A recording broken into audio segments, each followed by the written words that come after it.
hvor vi ved, at denne vinkel er V, og så vil vi gerne have afsat de andre vinkler. Og fordi den element er ligebenet, så ved vi også, at den her vinkel hedder V. Og så ved vi, at den her vinkel, fordi den er halvcirkel 180 grader, så ved vi, at den her vinkel hedder 180 minus V. Okay, den skal jo skævt den her. Og den her over så er også 180 minus og der står 180 minus V. Og så ved vi, at den her over er 180 minus, fordi den her er også ligebenet, så ved vi, at den der er 180 minus V divideret med 2. Og det kan man så sådan der forkorte og skrive pændere som V halve. Hvorfor står det så skævt? Og den her op er så også V halve, og den her er V halve, og den her er V halve. Og så ved vi, at den her inde i midten er 180 minus 2 V. Vi skal så have skrevet forholdet op mellem siderne, og derfor så tager vi den lange side, altså i hele trekanten, som hedder B plus B plus C minus B, og det kan man så forkorte til, at den hedder B plus C, altså den lange, og så sætter vi den i forhold til en af de korte sider i trekanten, når vi har der, som hedder A,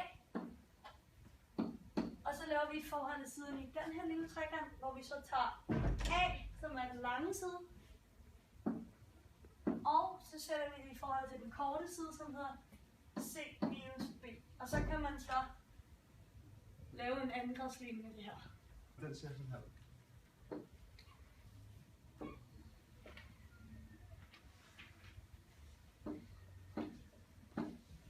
Okay.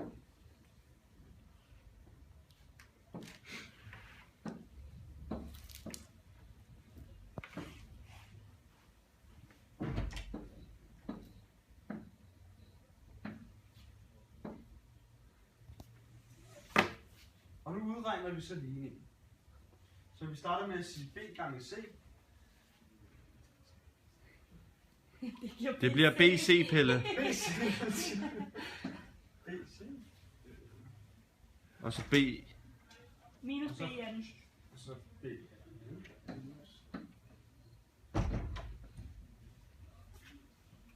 Og så C gange C. ved C.